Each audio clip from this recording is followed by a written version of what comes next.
Welcome back mga ka-Youngstown dito sa Youngstown Loop Mini. At for today's video mga ka-Youngstown, uumpisa na natin ipagawa itong loop natin mga kalapatids. Kaya samahan nyo ako today para makita nyo rin. Let's go! Ako nga pala si Youngstown, isa akong breakdancer at pigeon panshir. Jupunggol! Mga ka-Youngstown, bago ko ipakita sa inyo yung loop natin, i-update ko lang kayo. Sobrang busy natin mga kalapatids dahil nga pasukan na rin ng mga bata, na-busy tayo at hindi ko kayo na-update dito sa mga ibon. Ito, papakita ko sa inyo mga ka-Youngstown, itong loop natin, no? So ito, ipapabuild natin ngayon dahil itong space natin napakasigit nga lang, Kaya kailangan niya ng maitayo talaga dahil paglalabahan namin o yung laundry area, wala nang space mga ka-Youngstown, gawa ng nandito nga itong loop mga ka-Youngstown, ang laki-laki nito. So itatayo namin to maya-maya mga ka-Youngstown. Antay ko lang yung tropa na gagawa nito. So ito siya mga ka-Youngstown, no? Ayan yung loop natin. Ang laki na ito mga ka-Youngstown. Bali 8 feet tapos 5 feet yung lapad niya rito mga ka-Youngstown. 5 feet yan dito niya. Tapos yung pahaba na ganon is 8 feet. Ayan. So shoutout kay John Lee mga ka-Youngstown. Sa kanya galing tong loop na to. Nakinuha natin doon sa kanya. At maitatayo na natin ulit dito sa ating area mga ka-Youngstown. So ayan pala yung itsura niya dati. Ayan. So yan po yung itsura niya dati. At napakalaki talaga mga ka-Youngstown. So ngayon, ito na siya ngayon. Nagmukhang kalakal mga ka-Youngstown itong ating kulungan na ito. So sa mga maghahanap ng mga ibon natin dyan, wala na pong ibon dyan mga ka-Youngstown. Walang laman yan dahil nandun. Ayan Ayan, naka-viewing silang dalawa dyan ngayon. Ayan, gawa ng ito nga itatanggalin na natin to, ibababa na natin to at i-convert naman natin siya ulit sa kulungan ng aso naman, no? Kasi meron tayong dalawang tuta rito na inaalagaan ngayon. So kailangan nila ng kulungan na mas maluwag compare dito kasi doon sila nakalagay dati mga Youngstown, no? Diyan sa cage na yan na pink na yan. Diyan ko nilagay yung dalawang tuta. Kaya lang masikip sa kanila yan. Kaya ito na lang mga Youngstown, pa-convert natin ulit to na kulungan ng aso ulit, no? So ito, meron pa naman tayong mga steel matting diyan. Ipapatakpan na lang natin ulit. Tapos itong box na to, ipapatanggal na natin to. Ayan. So yan, pwede pa nga yung mga steel matting na yan nandiyan, nakakabit sa box na yan no? Papaano natin yan, papasara natin ulit.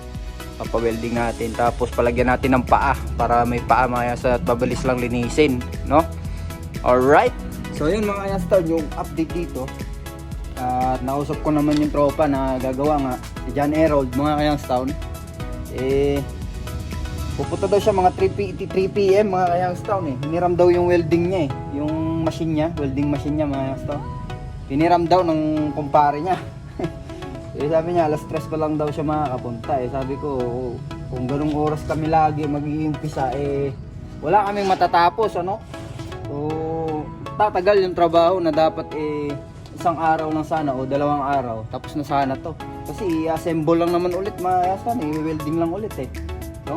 Wala naman nang bubuuin na isa-isa diba? I-welding lang talaga ulit.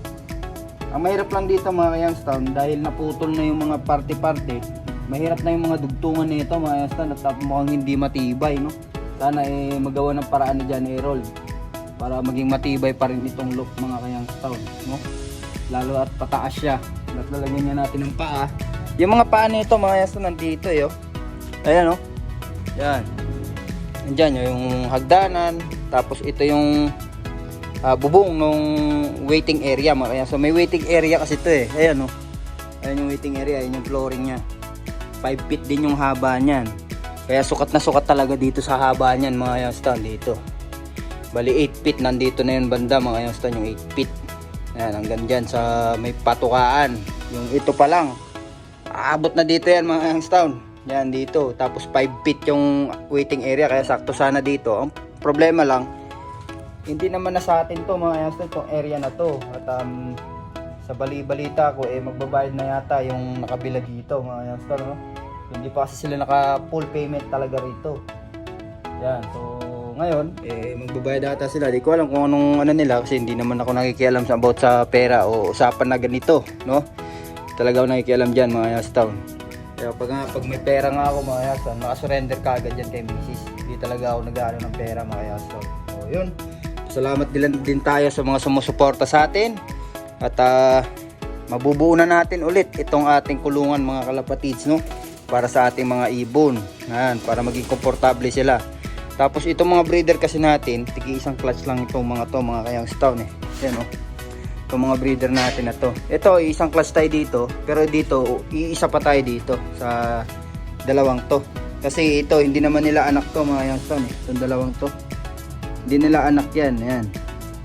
Hindi nila anak dalawa yan. Anak yan nung nagtugega raw natin na hindi nakauwi mga Youngstown. No? Hindi tayo sumuwerte dahil na smash. So, hindi tayo magdadahilan. Pero yun yung reason mga Youngstown bakit siya nakauwi. Kasi yun yung problema ko noon pa. Smash talaga mga Youngstown. Okay naman yung ibon eh. Lumulusot naman kahit mainit eh. Pero pag umuulan talaga mga Youngstown, hindi nakakalusot. Hindi kasi natin nasanay ng low fly sa tag-ulan. Ayan, so dito meron tayo dalawa rito. Yan sila.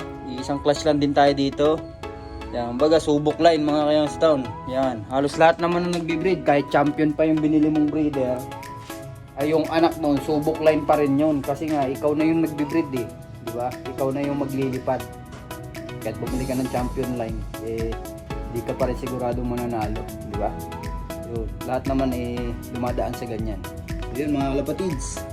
Yan, sana eh pala rin tayo sa mga breeding natin ngayon. Ayan. Maganda sana yung mga ilabas ng mga to.